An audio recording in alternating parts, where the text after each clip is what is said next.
On this video we're taking a look at our NCAAB parlay for the games which are happening on Thursday, February 10, 2022. Welcome back to High Stakes. Let's get straight into it. Also, don't forget to subscribe to get notified as soon as we release these sport prediction videos. And if you would like more betting tips and predictions, then check out our Patreon in the link down below. Our new Patreon is a way for us to help you improve your chances of making more money. 5 plans are available for each and every one of you. You can get 30 extra betting picks all the way up to 500 extra betting picks per month. Stop wasting hours of your time searching for bad betting picks that ends up costing you a lot of money. Join the High Stakes Patreon now and get the best betting picks. Our first parlay pick is Duke vs Clemson. Duke win -7.5. Duke will play angry on Thursday. They just let Virginia come into their house and upset them on their home floor. Can you really blame them? The Tigers kept things close in the first game because they got hot from long distance. But they only shot 40.8% from the floor altogether and scored 69 points. If the 3-point shots weren't falling, things would have looked much worse for Clemson. After looking unbeatable at North Carolina on Saturday, the Blue Devils were flat against Virginia in their last game and took the loss at home at the buzzer. In the grand scheme of things, there is not much to worry about it, even though it did highlight that their best players are freshmen and maybe will be a problem in the NCAA tournament. They can take confidence from the fact that the Tar Heels, who they clobbered, just beat this same Clemson team earlier in the week. I wouldn't go as far as calling their lights-out shooting night a fluke because they have shot well from deep, but the Blue Devils are also holding opposing teams to 29.6% shooting from three-pointer this season.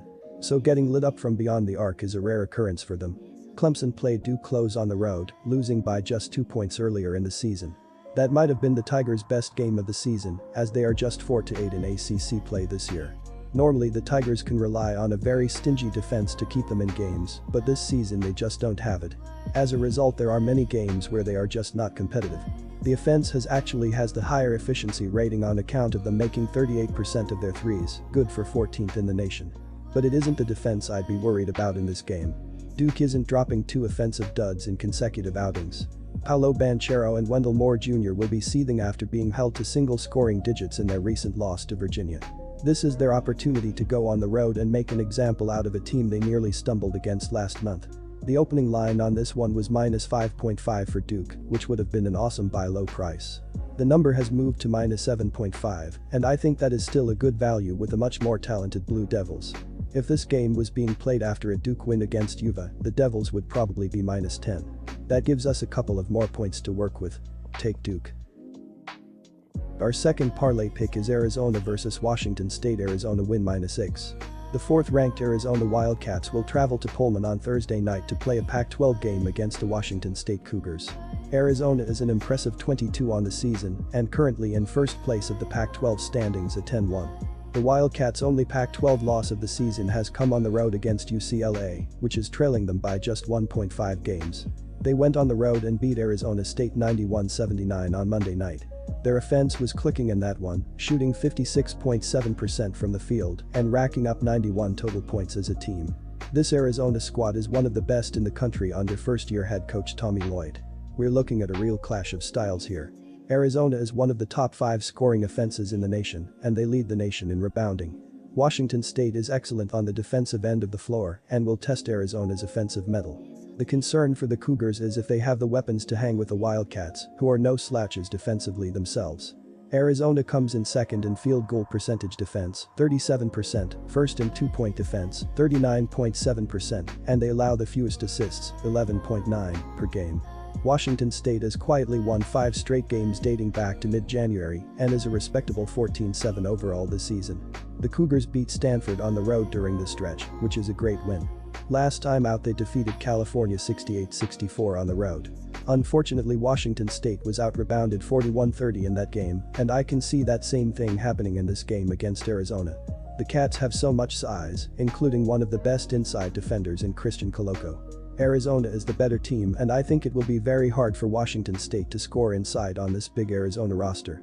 Arizona is ranked number 1 in guarding 2-point field goals, per KenPom. Take the Wildcats. Our third parlay pick is Iowa vs Maryland. Maryland win +4. Maryland gave Iowa everything the Hawkeyes could handle in Iowa City in the first meeting, and now the Terrapins be out for revenge at home. Iowa certainly has been the better team this season, especially lately, but Maryland has a few strengths that could lead to this being a close game. Iowa's offense is clearly the strongest factor in this game. It ranks 10th nationally in adjusted offensive efficiency. What makes the Hawkeyes particularly scary is that they play in transition so often that it can be hard to keep up with them if they are firing on all cylinders.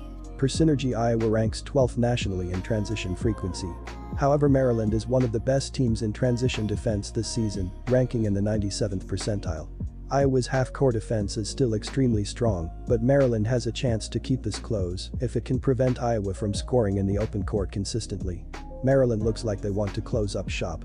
They've had a coaching change and an assistant that has been suspended. It has not been easy, and the fans are not showing up to home games.